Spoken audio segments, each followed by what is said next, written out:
Recentemente, eu vi aqui no E Espírito tem Santo, piorado. Força Nacional, em Cariacica. Lá estava uma comandante, uma comandanta, ela bem intencionada, mas ela não tinha nenhuma noção do que fazia. Ela era da Força Nacional. Ela disse: Uhum. viemos aqui para acabar com, com, com a pedofilia e com a violência contra a mulher. Pedofilia quase sempre se dá, às vezes até de parentes, vizinhos e gente próxima. Sim. E também contra a mulher. O feminicídio, a grande parte dele é feito pelos maridos, pelos namorados, pelos amantes, pelos companheiros ou por outras pessoas. Mas é uma coisa, não é simples.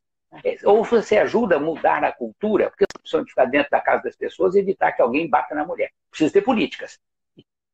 Ter mecanismo que ela possa denunciar e ser atendida. Deveria ter delegacias em maior número de municípios. Você imagina uma mulher lá em Ponto Belo, ela fazer uma denúncia de uma violência. Ela vem a São Mateus, ela não vai procurar qualquer delegacia que tem delegados apenas, ela não vai lá fazer suas denúncias. Então, agora é chegado o momento, a pandemia é um risco para a mulher isso, porque a pandemia atinge a todos, mas em especial os mais pobres. Os mais pobres, as mulheres. Em lugares, casas menores, as mulheres, exatamente, a população em situação de rua, os idosos, tem aquele que chama população de risco. Mas o que eu digo de uma população que vive em casebres, em barracos, e sem condição nenhuma, não tem água, não tem estrutura nenhuma, para ir para onde? Entrar nos ônibus, os ônibus estão lotados. E no momento em que cresce o número de mortos no Espírito Santo, cresce o número de mortos no Espírito Santo, e de pessoas infectadas, o governo libera. Esse momento que nós estamos vivendo, né, é um momento que estamos já chegando a 1.300 mortos no Brasil por dia.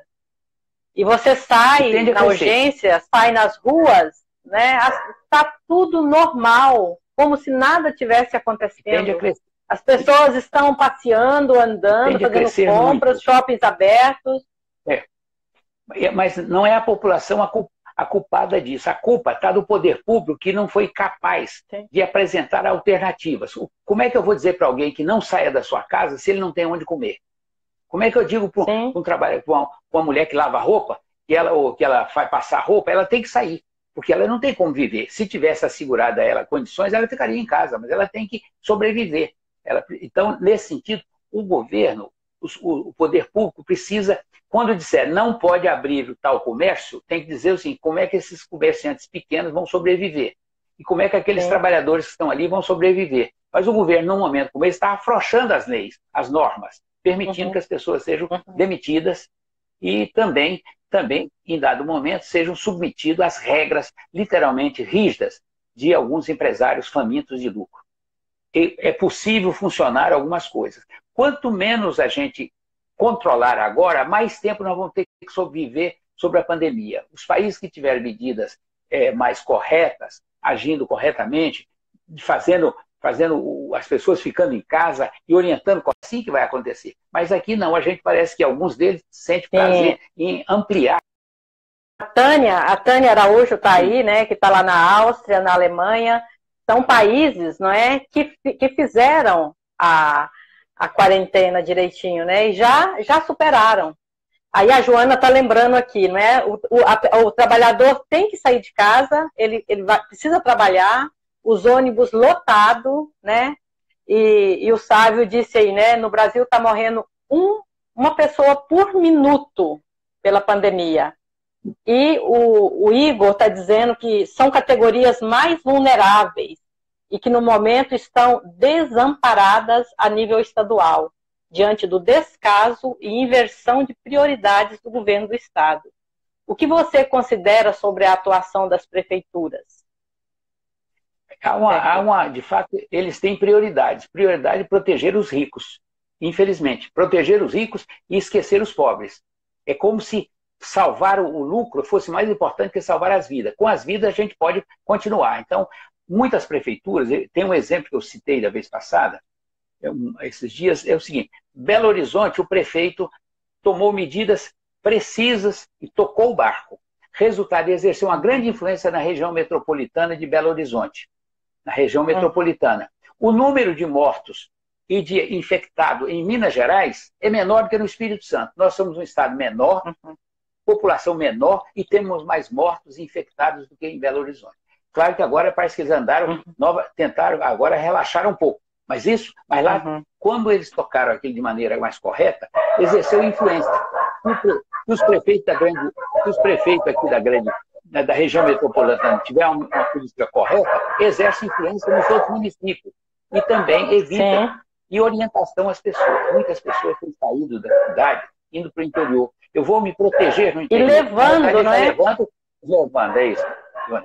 Esse que é o grande drama que nós estamos levando a pandemia, está levando a Covid-19 para o interior, para os indígenas, não é? Se você for na SEASA, a SEASA é uma situação que tem que ter uma atenção especial. Para ali vem agricultores e agricultoras de diferentes municípios, com as suas caixas. Como não tem cuidado, eles se contaminam e contaminam as outras pessoas e levam a contaminação de volta. Tem uma pessoa aqui no estado, ele tem um sítio e ele se escondeu praticamente no seu sítio. Praticamente ele se escondeu no seu sítio para escapar da pandemia, do coronavírus. Mas só que ele levou uma caixa de alimentos, de verdura que ele comprou na SEASA. E a caixa estava contaminada e ele se contaminou. Ele escondido, isolado, e ele foi contaminado. Então, por exemplo, SEASA, quando eu digo, é preciso que aí o governo lá, as pessoas tenham uma política específica para essa área. Precisa ter uma política específica para os médicos, enfermeiros, para as técnicas de enfermagem. Vai morrer muita gente nessa área, ou então fica afastado do trabalho, se já é precário. Não basta ficar discutindo não basta discutir que vai ter aparelho para respirar, que vai ter leitos. Esse é um aspecto da questão. O mais importante é que a pessoa não chegue até lá. E tem que testar as pessoas. Sem fazer teste, não tem como planejar. Porque nós temos um ministro querendo ocultar os dados. É como se resolvesse alguma coisa. Nem o Odorico Paraguaçu foi tão parecido com esse ministro nosso. Tira os técnicos, os profissionais altamente competentes e bota os fardados, sem problema, sem nenhum preconceito contra a farda. Eles podem exercer um bom trabalho, mas cuide lá do seu quartel, ajude a distribuir alimentação, ajude em alguma coisa mais prática. Aliás, até eu não gosto de citar isso. Mas você tem a sugestão, nós temos, né? Nós que estamos na ponta aqui, no meio do povo, nós sabemos como fazer, o que fazer. A gente tem, né? Se eles nos escutassem, né? Mas o que ele está fazendo, né? É um genocídio. Um genocídio semelhante ao que o Hitler e Mussolini fizeram, né? Eu acho. Escondendo os mortos. Eu sei que é complicado, mas eu acho que eu achei muito interessante, eu sei que é complicado, mas eu achei muito interessante o movimento botar umas cruzes próximo do palácio. Mas eu, pessoalmente, acho que se tiver que botar cruz, precisa botar cruz também perto do Tribunal de Justiça. Eles têm que dizer o que eles estão fazendo, o que eles vão fazer. Porque se eles veem a pessoa liberando o comércio totalmente e eles não agem, eles também estão sendo cúmplices. E a Assembleia Legislativa também precisa ter presença e participação dessa atividade. A Defensoria Pública tem feito vários movimentos. Então, não é dizer que todo mundo precisa entrar. As igrejas têm que assumir mais esse seu compromisso. Você imagina as igrejas, com a sua capilaridade que elas têm, todas as igrejas de maneira geral. Elas podem, lá nesses lugares, ajudar a orientar as pessoas. E criar mecanismo. O Território do Bem é um exemplo muito positivo. Lá estão orientando as pessoas. A pastoral da população de rua tem feito um trabalho fantástico. O Padre Kelder está ajudando muito nisso e tem uma equipe boa. Mas a CUFA, então nós temos que ver quais são os movimentos que aí estão, que entendem que precisa, eles entendem bem o que precisa fazer. Então, os direitos humanos trataram diferente, com características apropriadas para eles, seja mulher, seja preso, seja LGBT, seja criança. Você imagine os adolescentes em conflito no IAS. Ele precisa ter uma atenção especial. Não tem como fugir de lá, não tem como sair de lá. Então, acho que esse é um momento nosso muito importante. O que dizer também a relação dos direitos humanos com o meio ambiente? Diante de tudo isso também que estamos... A sua pergunta é profunda, tá? Porque é o seguinte, direitos humanos é o tema que vai ficar até final do milênio, como o elemento mais importante. Mas, antigamente a gente dizia direitos humanos e a questão ambiental. Só que a questão ambiental hoje faz parte dos direitos humanos. o ser humano tem direito de ter uma água, né, que o meio ambiente seja protegido. Com a destruição que nós estamos vendo o desrespeito, o desmatamento, nós corremos risco de ter novas e novas pandemias. A pandemia não surge assim, novas e novas, então é preciso ter cuidado. Embora muitas fábricas não tenham soltado tanta poluição, mas a fumaça no ar está tão grande em muitos lugares como estava antes, pelas queimadas, porque a queimada produz a fumaça e vai espalhando para todos os lugares. Então, a gente tem que agir com atenção, preservar a natureza. É possível restabelecer muita coisa da natureza, ela tem uma resiliência muito grande, mas nós estamos vendo permitindo o desmatamento, invasão de terra indígena, de quilombolas. Os índios souberam preservar a natureza. Os quilombolas preservam a sua natureza, sabem cuidar, precisam dela e vivem uma relação boa com a natureza. E nós precisamos aprender deles, aprender que a natureza é a nossa casa comum, o que o Papa Francisco tem batido muito, né? Todo o meio ambiente, a natureza, é a nossa casa comum. Alô? Então nós precisamos cuidar dela. Tá ouvindo? Como se fosse a nossa casa. Então, Perli Cipriano caiu, mas deve voltar daqui a pouco.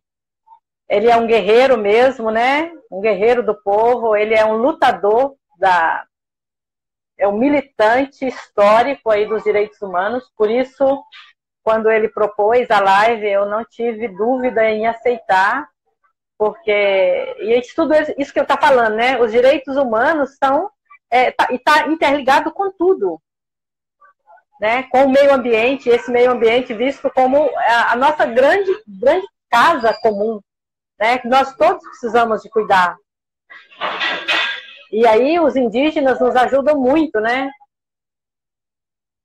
O comandante Perli, eu espero que você entre, Perli. Tente aí entrar novamente, que o povo quer te ouvir. Essa terra, né, que agora parece que respira um pouco mais, né?